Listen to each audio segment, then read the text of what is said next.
Diversos membros do Conselho Deliberativo do Corinthians sofreram ameaças durante o fim de semana, tudo por causa da votação que pode definir pelo impeachment do presidente Augusto Melo. Nessa segunda-feira, vídeo de hoje do canal do Nicola trata sobre o tema e fala também de David Washington, antigo desejo do Flamengo. Ele tá louco para jogar no Fla, mas há um problemão.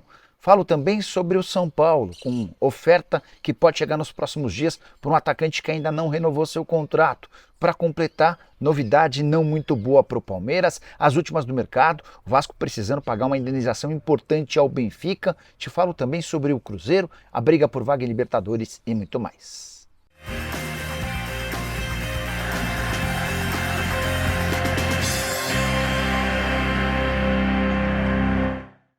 Fala aí pessoal, sou Jorge Nicola, bem-vindos a mais um vídeo do canal, sempre bom ter vocês por aqui, sem perder tempo, só pedir para deixar like, se inscrever no canal e ativar as notificações. Quero contar também que todo esse conteúdo é um oferecimento de 1xBet, a mais antiga parceira do canal do Nicola. Sim, nessa segunda-feira também dá para você fazer sua fezinha, tô fazendo aquela múltipla que vocês já se acostumaram, apostando na vitória da Atalanta ou no empate contra a Roma, na vitória do Al-Ahly contra o Esteghlal, na vitória do Al-Nassr contra o Al-Sadd. Esses dois jogos que eu citei agora são da Champions Asiática, e na vitória do Porto contra o Casa Pia no Campeonato Português. Se essa múltipla com 4 jogos se confirmar, meus R$100 se transformarão em R$386. Ficou bacana, né? Faça essa ou qualquer outra aposta na 1xBet. Para participar é só pegar o link que está no comentário fixo, faz seu cadastro, só não esquece de utilizar o promo code Nicola para que o pessoal saiba que você veio daqui.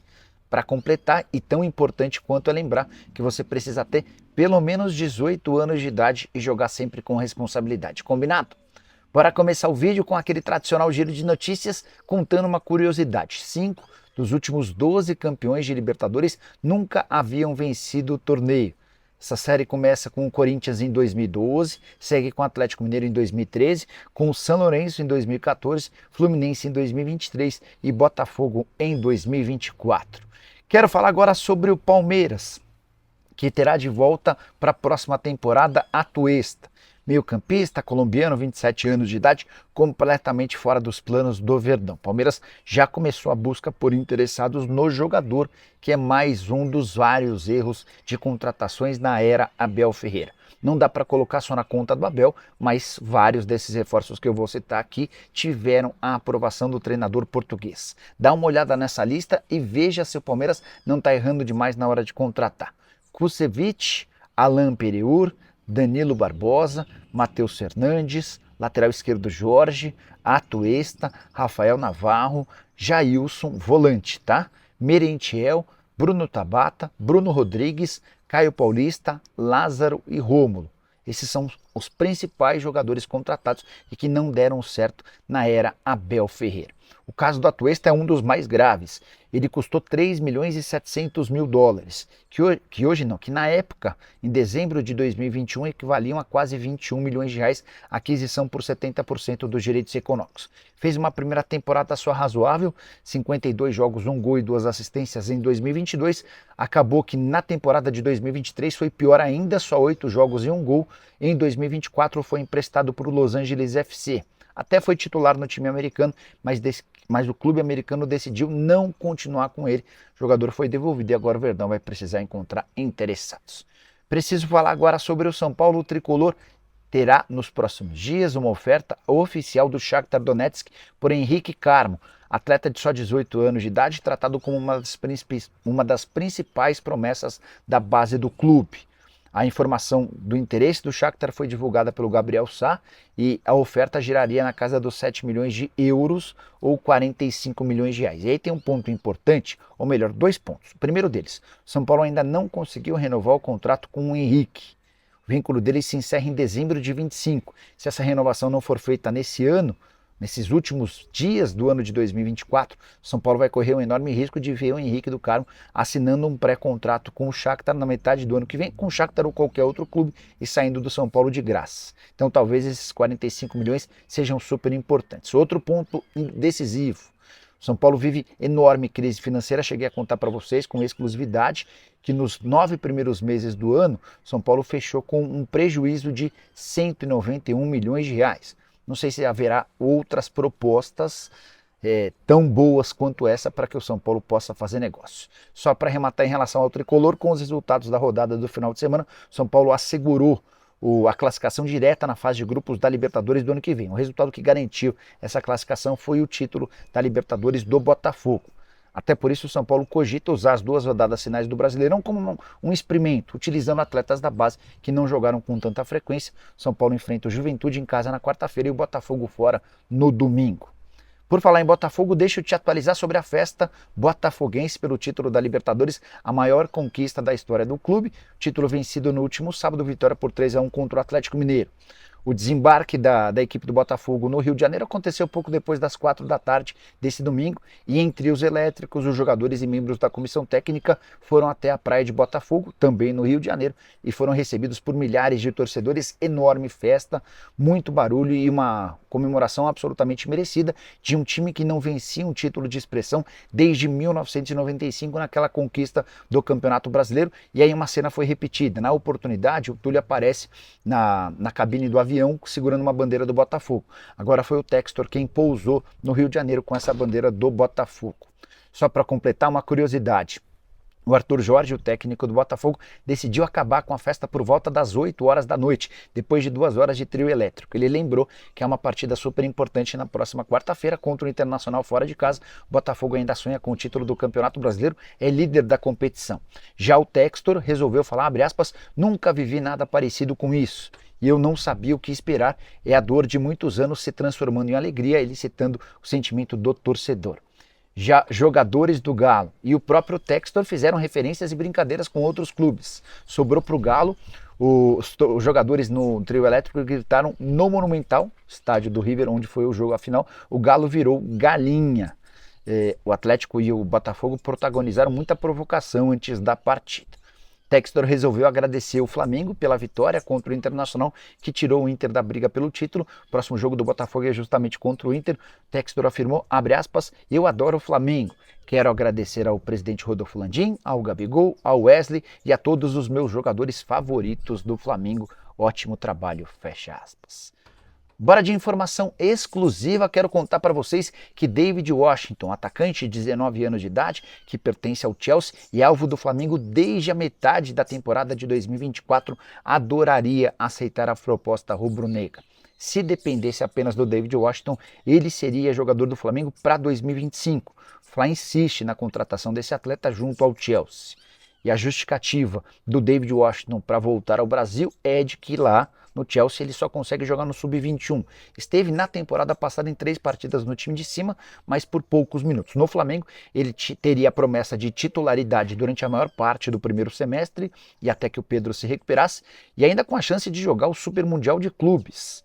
O Pedro tem uma previsão de volta depois da cirurgia no joelho de algo para maio ou junho. O Super Mundial de Clubes acontece entre junho e julho. O David Washington também tem assistido a vários outros jogadores brasileiros que não tinham destaque na Europa voltarem para o Brasil e arrebentarem. Só para citar o caso do Luiz Henrique, que era reserva no Betis, se tornou titular absoluto do Botafogo e tem sido inclusive convocado para a seleção brasileira. Mas essa pessoa do staff do David Washington que me contou sobre o interesse do jogador em voltar ao Brasil já disse que não há chance desse negócio acontecer, tudo porque o Chelsea decidiu que vai emprestar o David Washington em janeiro, mas não será para um clube brasileiro. O Chelsea aposta bastante nesse atleta, centroavante que tem números muito bons no Sub-21. Até por isso a ideia é emprestá-lo para uma liga que reproduz o futebol inglês lá na Europa, para que ele continue evoluindo, ganhando experiência e volte, quem sabe, para a temporada 2025-2026 para ser titular ou peça importante do elenco do Chelsea. Então, nesse momento, por mais que o Chelsea tope emprestá-lo, esse empréstimo vai acontecer para um clube europeu e os times brasileiros não terão a chance de contratá-lo. Preciso falar agora sobre o Vasco, a notícia não é boa. Apesar de ter garantido nesse final de semana a confirmação da continuidade na Série A do Campeonato Brasileiro, o Vasco terá de pagar 2 milhões de euros ou quase 13 milhões de reais ao Benfica. Você não deve estar entendendo nada. O que tem a ver permanência do Vasco na primeira divisão e um pagamento de 2 milhões de euros ao Benfica? É que quando o Vasco havia contratado o João Vitor, zagueiro do Benfica, ficou condicionado ao pagamento de mais 2 milhões de euros em caso de permanência na Série A do Brasileiro, o que fará da compra do João Vitor uma das mais caras da história do futebol brasileiro em relação a zagueiros. Ele havia sido comprado por 6 milhões de euros fixos, tem esses 2 milhões de euros em bônus, total de 51 milhões de reais. O presidente Pedrinho está revoltado com essa promessa feita pela antiga gestão de pagamento de mais 2 milhões de euros, primeiro porque ele não tem esses 2 milhões de euros e vai precisar arranjar, não se sabe como, certamente tirando de dinheiro que ele poderia investir na contratação de atletas. Para piorar, segundo o Pedrinho, esse bônus que você paga para não cair, trata-se de uma mentalidade perdedora, algo que ele não gostaria que continuasse no Vasco em 2025. João Vitor, que disputou apenas 35 jogos, 1 gol e 2 assistências, a mim não convenceu. Eu queria saber, você, torcedor do Vasco, já usa o espaço para comentário, beleza? Quero falar agora sobre o Cruzeiro, o Corinthians e o Bahia na briga por vaga na Libertadores da América. O Cruzeiro, que era o 7º colocado durante a maior parte do Campeonato Brasileiro, caiu para o 9º lugar e nesse momento estaria fora da pré-Libertadores do ano que vem, só para vocês entenderem. A gente tem os 6 primeiros colocados indo direto para a Libertadores. O 7º e o 8º vão disputar a pré-Libertadores. Nesse momento, o Bahia é o 7º, o Corinthians é o 8º, ambos com 50 pontos. O Cruzeiro caiu para o 9º lugar depois do empate 1-1 com o Red Bull Bragantino. O Cruzeiro tem 49 pontos. Restam 2 rodadas e, de acordo com a Universidade Federal de Minas Gerais, as chances de classificação são de 81% para Bahia e Corinthians, 32% apenas para o Cruzeiro, tudo por causa dessa diferença de pontos e também pelos jogos. O Cruzeiro enfrenta o Palmeiras em casa e pega o Juventude fora, Juventude que ainda pode estar brigando contra o rebaixamento. Já o Bahia pega o Corinthians fora e o Atlético Goianiense, lanterna e último colocado, em casa. O Corinthians pega o Bahia em casa e o Grêmio já fora do risco de rebaixamento na condição de visitante. Use o espaço para comentário e diga quem serão os 7º e o 8º colocados, ou seja, os times que vão disputar a pré-Libertadores do ano que vem. Quero fechar o vídeo para falar sobre o Corinthians. Ameaças marcaram o final de semana de vários dos membros do Conselho Deliberativo que foram convocados para uma votação na noite dessa segunda-feira, quando o CD debaterá e votará se o presidente Augusto Melo sofrerá ou não impeachment. Existe um risco real de o Augusto ser empichado. Na segunda-feira da semana passada, o CORE, o Conselho de Orientação do Corinthians, já havia recomendado o afastamento, o impeachment do presidente. O que acontece? Líderes de torcidas organizadas são radicalmente contrários ao impeachment do presidente por entenderem que isso é um golpe.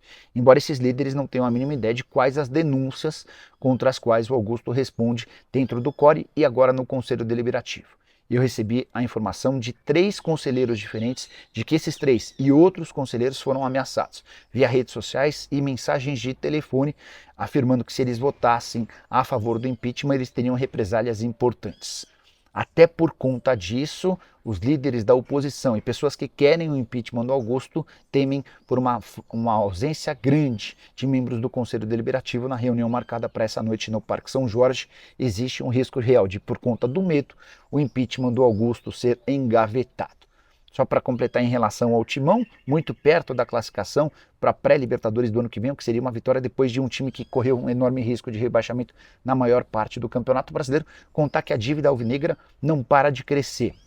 Ela aumentou em 100 milhões de reais de setembro até o fim de novembro, muita coisa para apenas 2 meses. Só para lembrar que em setembro o Corinthians realizou o Dia da Transparência, evento que ele chamou de evento para contar ou apresentar todas as contas. Na oportunidade, a dívida corintiana era de 2 bilhões e 300 milhões de reais.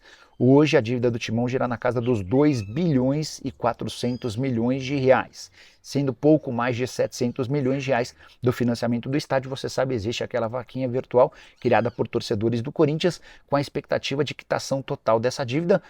Os primeiros dias de arrecadação foram bastante positivos, ultrapassando com facilidade a marca de 20 milhões. Só para completar em relação às finanças do Timão, falei dos 2,4 bilhões, certo? Somente em 2024 foram mais de 50 milhões de reais com bloqueios judiciais. Os custos operacionais do departamento de futebol giraram na casa dos 420 milhões de reais. Já os custos na administração do clube em 2024 tiveram um incrível número de 220 milhões de reais. A saideira do Timão, o clube estuda entrar no regime centralizado de execuções para reorganizar suas finanças e garantir recursos para as despesas de curto prazo. Curtiu o vídeo? Não esquece de deixar like, de se inscrever no canal. Voltamos mais tarde. Tchau.